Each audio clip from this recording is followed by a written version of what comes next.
Colleen Condon has been the chairwoman of the Charleston County Democratic Party for almost a year. I sit down exclusively with Colleen for this edition of Quintin's Close-Ups.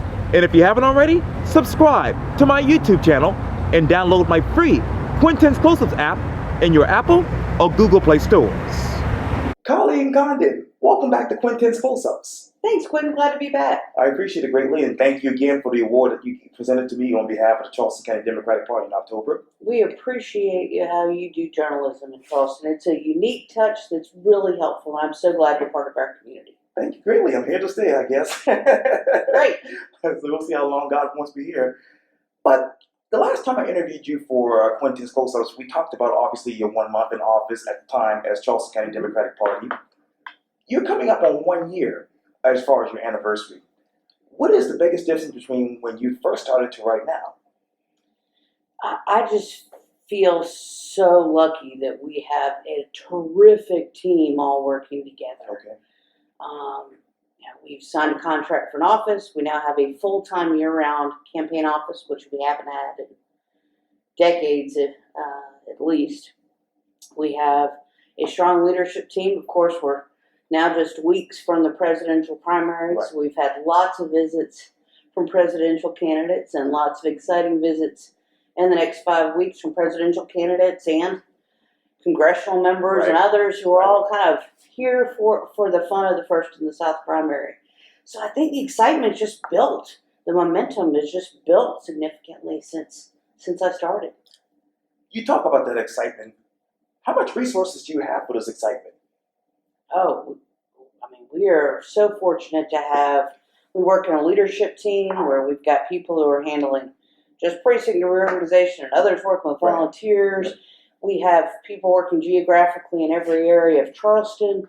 We have, of course, clubs, not just the Democratic Party, but West Ashland Democrats meets monthly, James Allen, Folly Beach, North Charleston, East Cooper, a lunch group in East Cooper, a coffee group in West Ashley, and Democratic women. I mean, there's a lot of activity, and we're out going to be knocking on doors in the next few weeks, reminding folks not about any particular candidate. Of course, there'll be lots of people knocking on doors for particular presidential candidates, but we'll be knocking just to make sure people know about the primary election and who's eligible to vote, and that we've got a growing party and a lot of fun this year. Also, in my last interview with you, you talked obviously, and you touched on this a little bit, about expanding the areas where you want to reach out to people. How many areas have you been able to expand in your year as chairwoman, that is? Well, what's nice is we now have really precinct directors who are out working all across the county. While we did not do much knocking in the fall, where we have our office open, people are volunteering now daily and making calls. And we have more people already announced and raising money to run off for office this November than we've had in 30 years. 30 years. So and I'm going to be redundant again, but what is the biggest difference between 30 years ago and right now when you think of the Charleston County Democratic Party? Well, 30 years ago, if we look at, for example, 1992, that was really when the Republicans took over a lot of the county offices. And now, of course, we've had a flip-flop in the last 6 or so years where we started taking over Democratic Party office, countywide office, and Democrats winning, of course, with Peter Tecklenburg, Mary Tinkler, Michael Miller. This is now a county with, the makeup we have today that votes traditionally blue. And there are many areas that people might think of as Republican, West Ashland and James Allen, that now vote oftentimes for the Democrat. So we've got a lot of opportunity. We've got, of course, strong state Senate candidates now, and Sam Scardin, Richard Rissick, Catherine Whitaker. We've got folks competing for Peter McCoy's seat. I mean, he's certainly going to be followed up by a Democrat next time. The question is just which one. Ben Pogue running for solicitor. We've got a lot of exciting candidates who are out there, and I'm talking to candidates right now for sheriff, as well as for county council. So I think we are determined to show Charleston County residents that Democrats care about their issues, that we work side by side. We're here to defend our community, And I think that people are going to realize that really we have an overarching inviting message. What is that message right now? The message is if you want to have elected officials that care about your quality of life, your income, whether you have health care, whether you can afford to send your kids to college, the Democrats are the ones that you can count on. How do you describe quality of life in Charleston County in 2020? Income is certainly one of the most important ways, because with the price of housing, we have to look at affordable housing in ways that is logical. People need to be able to afford to live where they work. It is unfortunate that we're hearing in Mount Pleasant an affordable house is $289,000. Most of us would struggle to pay for a $289,000 house. And so if that's the case, how can that be affordable? If firefighters, if teachers, if town employees can't live in Mount Pleasant, that's a community that really needs some folks taking a look at it. North Charleston, we're doing great work, of course, up there, trying to look at the successes that J.A. Moore, Marvin Pendarvis, Marlon Kempson, and Crystal Matthews are having and representing our community and achieving great things. This is the year I hope, of course, we'll pass a hate crime law finally, like Wendell Gilliard has proposed. And you talk about, obviously, the hate crime bill. I was just reading this, obviously, from the state newspaper, and they talked about the heartbeat bill, which we talked about briefly during Quintin's close-ups in your last interview. But it reads this from the state newspaper. Passing a bill to further restrict access to abortions in South Carolina is considered one of the top priorities of some Republicans at the State House this year.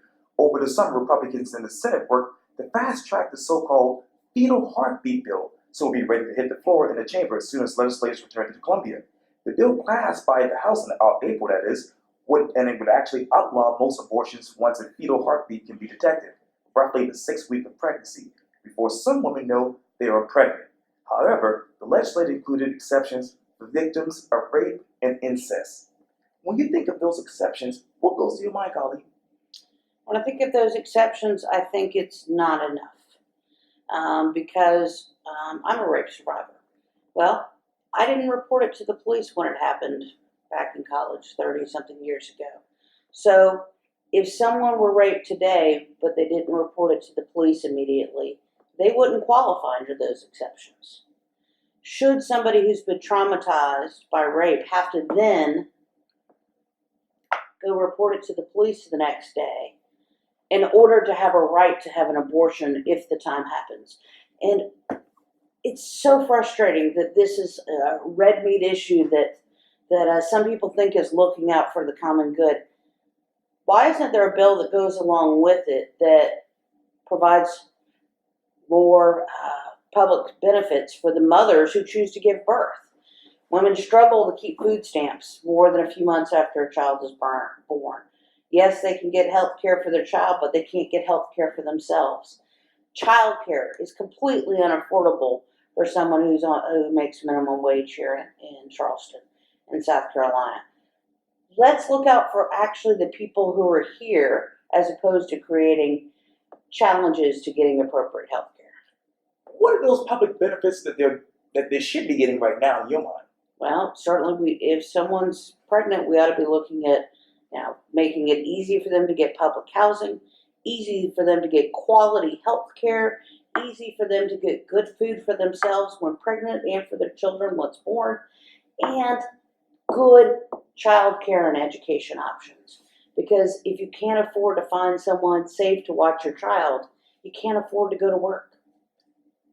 Those benefits, how much would South Carolina have to pay out for that? Well, what's a problem is that we're turning down millions of dollars in federal aid that's available for health care, for food stamps. But instead, Columbia is focusing on making it more difficult to be able to get food when you can't afford a quart of milk and for feeding your children dinner tonight. And I believe when I finished, I was just reading this a little bit, but it says that most of these Republicans, and I believe it's maybe the Republicans, I may be wrong, say that this particular bill might not even get into the Senate this year. I hope that the Senate has enough leadership that they won't proceed forward with it. This is not something that makes sense. It also is something that I firmly believe is unconstitutional and is going to be thrown out by the Supreme Court of South Carolina, the Supreme Court of the United States. Keep in mind, in order to get marriage equality in South Carolina in 2014, I had to sue the state.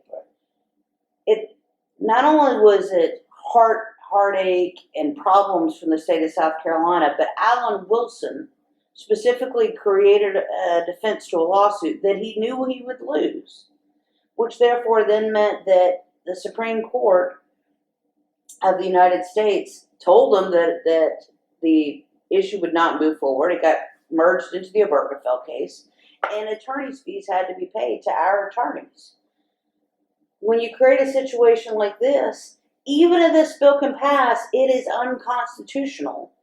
And therefore, the state is just going to incur legal expenses when they're sued by Planned Parenthood or other advocates, that then the state will have to pay back those advocates' legal bills. So frivolous bills, frivolous lawsuits, what a waste of money. Let's actually work on issues that affect South Carolinians on a daily basis. Obviously, you are a lawyer. When you step back and look at the heartbeat bill from a generalization standpoint, what else is wrong in your mind? Well, what have we done to help those women get access to birth control? To have options beforehand? What are we doing to make sure that the dads are absolutely going to be responsible? Are we requiring men to get vasectomies just because if they're not married? Maybe that'd be a better way to approach this. There are a lot of problems with this bill, and a woman should have the right to choose what happens with her body. This is something that if we gave good people medical care, this choice would be a lot easier. A lot easier. Let me get back over to, obviously, the presidential campaign. As you know, they're down to, I believe, 12 candidates right now. As a chairwoman, how hard or easy is it for you to deal with this? Oh, I'm very excited. I'm glad that we have so many candidates who are listening to what South Carolinians care about and what we believe. We've got them coming to town, and actually as soon as we get through New Hampshire on February 11th, between February 12th and February 29th, I believe you're going to be able to have a chance to shake hands with any presidential candidate of your choosing during that time period. Because they're all going to be across the state on a regular basis for those 2.5 weeks. This might be a silly question, but with the presidential campaign being in play right now, how good is fundraising for you all over in generalities? We're doing well. Honestly, we've been really focusing on working on the presidential candidates, but this week alone I've had 4 meetings with candidates who are planning on filing for office in March for local state offices. Of course, we've now had Jamie Harrison. There were 2 candidates for Senate against Lindsey Graham, and Gloria Tinubu is now pulled out and is supporting Jamie Harrison. It'd be really nice to see him in the Senate. I think it's likely we're going to see that happen this year. If he were to be elected, what exactly do you want him to do right now? I want him to focus on providing good education across the state of South Carolina. I want him to focus on making sure that people have job opportunities that allow them to provide for their families, to have college opportunities that make sense, and to make sure that we all have good, positive health care. Positive health care. How realistic is that now? Extremely realistic. I believe it's likely that we're going to see, of course, Obamacare be expanded.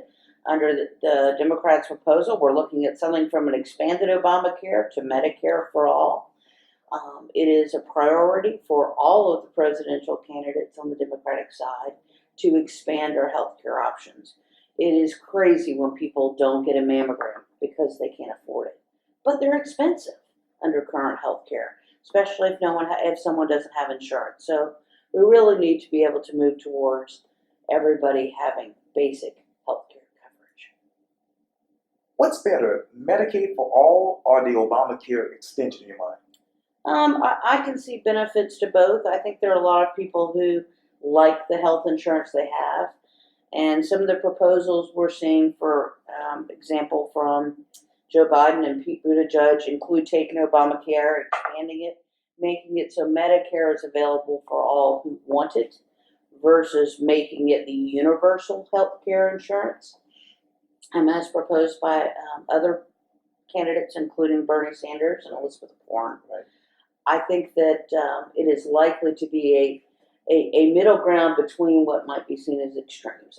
I want to make sure that in 2021, we are moving towards the fact that everyone has health insurance to be able to go see a doctor regularly, whether it's in the hopes of getting pregnant, dealing with mammogram, dealing with other cancer issues, dealing with diabetes and coronary disease, all the things that are affecting basic South Carolinians. We all need to be able to go see a doctor and take care of ourselves. What extremes are you concerned about right now? What extremes? Yes, ma'am. Like what? Oh, like you just mentioned with the healthcare options. Okay. What exactly are those those concerns that you have right now? Oh, I don't have concerns about them. I think it's going to take negotiation, but I want to make sure that while Obamacare has provided so many more Americans with health insurance, we want to make sure that everybody can afford basic health care. And we want to do it with a reasonable approach and giving people options. Now, certainly Medicare for all, there's a lot of strong arguments out there that having the same policy for everyone will create the lowest cost. So I believe it's something that this is going to be worked out and be a hot topic to determine the best plan and have them all thoroughly vetted once we have a Senate next year that is controlled by Democrats and a Democratic president. What is the ideal lower cost for this particular Medicaid, or Medicare, I should say? The ideal lower cost? Yes, ma'am. Well, right now, if you try to buy health insurance for a young single man, you're going to pay several $100s a month to have any level of health insurance unless you have an employer group plan. The goal would be to make sure that if you don't have something available from work that's a decent price with decent basic benefits, that you'd be able to qualify under Medicare. Hey, let me get back over to the Charleston County Republican Party because I wanted to pick apart a couple of things we said in the last interview. But obviously, you just mentioned the victories of J.A. Moore. I keep saying Crystal Simmons. It's Crystal Matthews now. Just saw her last week in Walgreens. And of course, Michael Miller. And I know that you said there are good opportunities for victories next year. Here we are. Who else are we expected to see victories from? Well, certainly if you look at State Senate District 41, that is a district where Joe Cunningham won overwhelmingly. So I believe that Sam Scardon is one of the candidates who's already announced and raising money and knocking on doors now for Senate 41. I believe he's going to have a strong chance. There's one or more others who've expressed some interest in that race as well, but I think Sam's likely to be our next senator from State Senate District 41. And State Senate District 43, we have Richard Rissick, former chairman of the County Democratic Party. He is out there defending our values and defending what South Carolinians care about. Oyster farmers. Our oyster farmers are struggling under the current DNR rules. And unfortunately, Chip Campson hasn't made it easy for them to do business or to sustain that way of life. Luckily, we have Richard Rissick already working with our oyster farmers to make a difference. How would Richard sustain the quality of life if he's elected state senator? Well, I know for that, the oyster farming industry is changing to more of a cage system. Right. And unfortunately, DNR hasn't been very receptive to the changes. And with it, while in the past, simply being for hunting could make someone a conservationist in the past. Democrats are true defenders of our state, true defenders of our climate, true defenders of our culture. And Richard's going to make sure that he's working with oyster farmers to protect that way of life and make sure that we have delicious oysters to enjoy at a price that makes sense for both us and the vendors. You talk about those values. What values do you guys have right now as far as the Charleston County Democratic Party is concerned? Well, dealing with flooding is a real problem that needs attention now. Now, some people don't like the term climate change. Some people don't like to hear about global warming. But in Charleston, we all have to admit, we all have to acknowledge, we're having flooding issues more and more. We're having warmer temperatures throughout the year, and that is due to climate change. We need people who are going to defend our way of life, not people who pretend that they don't see what's obvious to everyone else. We need people who are going to make sure that if new developments are built, they're built with proper consideration for likely flooding. We need to make sure that there's flooding protection for homes that already exist across this county. A couple of things there, and I'll come back to that in a minute. You also talked about in the last interview with me about how you like to organize neighborhood to neighborhood. How many neighborhoods have you been able to hit as far as chairwoman? Well, there's 184 precincts in Charleston County that roughly are a large neighborhood or several small neighborhoods together. And we have activists in 2/3 of those precincts. How much money have you been able to fundraise in the past year? Over $100,000 in the last 8 months. How much you want to raise in the next 2 years? Well, we want to raise enough both through the party and through candidates to make sure we get good candidates elected across the county. Across the county. What else are you looking at in the county as far as good candidates? What else are we looking for in a good candidate? Well, how many more counties are you looking at as far as good candidates? Well, certainly, the state party is thriving. We just bought a new office in Columbia, Right. But my focus is staying here in Charleston County. Some of these offices, such as State Senate 37, Right. stretches from Charleston to Berkeley and other Right. counties. Right. State Senate 43 Right. reaches down into Beaufort Right. and up to Georgetown. That's right. But we'll be looking at all of those, and we are going to have a very vigorous field operation this year. My goal is that every voter in Charleston County who's receptive to a Democratic candidate is going to hear from us and feel connected with the Democratic Party of Charleston. How many voters have you been able to register over the past year in your mind? I don't have that number with me today, but I'd be glad to check and get back to you. Get back to you. Climate change. How did we get here with this discussion? How did we get here? Well, in Charleston, I think it's more obvious than a lot of places inland. Look at our flooding. Look at the 1,000-year floods and 100-year floods we've had year after year after year. We have got to start looking at solar energy. We have got to start looking at wind energy and other opportunities to reduce our carbon emissions. Obviously, there was a big issue this week with the Charleston County Republican Party. John Kuhn stepped down because he had some issues with his particular executive board members. How does Charleston County Democratic Party deal with something like that? Well, certainly, what's happening in their internal politics is them. Now, our goal is to really have a broad leadership team. The executive committee under state law, and I think some folks don't realize, county conventions and county precinct officers are all set by state law, actually. But in addition to the executive committee, which theoretically has 180 members, one from each precinct, isn't necessarily always the best way to make decisions. But what's nice is we have, at the Charleston County Democrats, we have about 20 leaders who participate either as leaders of clubs or leader of particular events, activities, volunteering, inclusion. And then we come together for leadership meetings and use a lot of modern tools and technology to keep in touch with each other, doing video conferences and other communications regularly. So when we figure out what works well in North Charleston that might be able to be duplicated in James Island, we bring it right over to James Island or St. Paul's and introduce it to the new team. We're really in good shape to make sure that we're connecting with every voter. Every voter. What can we expect from you in your second term?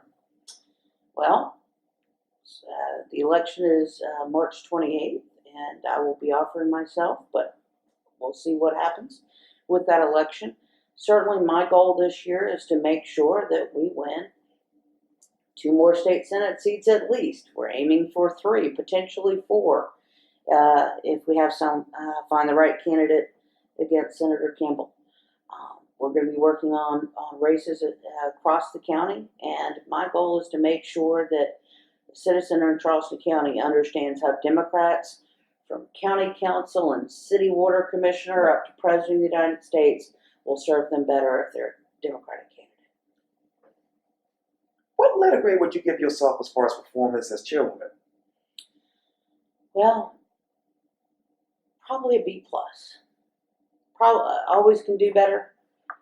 Certainly can reach out to more folks, but I believe we've made great headway. We had Blue Jamboree in October, where we had several thousand people there, and we were able to raise money that really is going to help us. We were in good stead to be able to have the volunteers and the employees working for the campaigns, coordinated campaign, to make sure that every Democratic voter has a way to vote, an easy way to vote. Now, if only we would go to no excuse absentee voting so that anybody could vote at a time that made sense for them. It would be wonderful if we had a fair fight, if we actually knew that everybody who wanted to vote didn't have to face unreasonable hurdles, could vote, and we could get the results. Instead, we have to work a lot on making sure that for folks who maybe struggle to pay their rent and might move around a little more frequently or stay with friends and family, we have to make sure they're, of course, properly registered, that they update their address information. And we have to reach out and share information about our candidates to show why our candidates are the best and why someone should vote straight party Democratic. Where is your comprehensive plan as far as tackling the 2020 census? Well, tackling the census, of course, is what's going to affect redistricting. I would like to see more districts that make sense. There were a lot of concerns raised, for example, in North Charleston and in the city of Charleston of people saying, why didn't I get to vote for mayor? I mean, I personally have spoken with hundreds of people who are frustrated that they didn't get to vote in the North Charleston mayor's election or in the city of Charleston mayor's election because they live in donut holes. The more we can clean up those districts and have an entire neighborhood either in or out of the city will allow us to have more effective services from our local government and allow us to know easier who our leaders are that represent us. And that brings me to my next question, gerrymandering. What is the state of that? Well, redistricting is going to be extremely important. We're going to need to work on it. Eric Holder has come to town, former U.S. Attorney General. It is going to be important that our leaders who are in the state Senate and the state House in 2021 effectively look at the census and create districts that make more sense. We shouldn't have a district like Congressman Clyburn's. Obviously, he's an amazing congressman. But if you look at his actual district, it looks like an octopus across the state of South Carolina reaching into areas. We ought to have more compact ones where it's easier for a public servant to serve their districts. What current districts really don't make any sense to you right now? Well, Congressman Clyburn's one of them. And even in county council, when we put it together last time, there are districts like Elliott Summey's reaches from North Charleston downtown all the way out to Brickyard. The council district I represented was a concise one that I represented folks who lived in West Ashley. Not all of it West Ashley, but my district was completely contained inside of what we all call West Ashley. Whereas Elliott's, as I said, is stretched out. Vic Rawl won't be running for re-election. There's some interesting folks who are contemplating that run. But Vic Rawl's district reaches from out down 61, out in the Hollywood area, up to North Charleston. That's what I call that gerrymandering. Districts should be compact and make sense because the idea in choosing a district is that you represent people who probably have similar issues and similar experiences. And when instead you're trying to represent people who live out in the country and live in West Ashley, city of Charleston, and live in North Charleston, it's a lot of different issues to deal with. You talk about issues. What is one particular issue that you wish you could go back to Charleston County Council for to deal with? Wow, that's a good question. Recycling is certainly one of the issues I worked a lot on. And unfortunately, they've had some difficulties in the last few years getting the recycling facility going, but they're working on it now. And I hear it's really going to open in 2020. Okay. So that's exciting that we'll be finally moving ahead with those plans that have been long in the works. Long in the works. Any advice to the next Charleston County Republican Party chair? Well, certainly we look forward to working with them and discussing the issues. John Cooner and I are going to be actually judging a competition together. Excuse me, I said John Cooner. Sorry. I meant Larry Kabrowski. Sorry, Larry. I meant Larry. You'll text me. Larry and I will be judging a competition together about students and writing statements about their government. Now, this should be an open discussion. You should be able to have the next chair of the Republican Party and I sitting down with you where we can discuss things like how to deal with flooding, how to deal with traffic, how to deal with, do you expand a 526 in the middle of North Charleston and relocate hundreds of families in order to get people a faster commute home? These are a lot of issues that have serious consequences both ways and need to be discussed. And I would look forward to a Republican of the chairman party in Charleston who's ready to sit down, roll up their sleeves, and have these discussions. Let me go off topic. You touched on it just a second ago. 526 extension. Mm-hmm.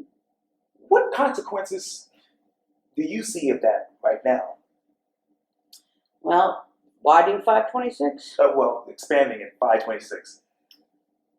When you say expanding, do you mean the widening or going to Johns Island? John's out. Yes, ma'am. And we'll see if that ever happens. The county's now had a majority for 3 years on a project that could move forward.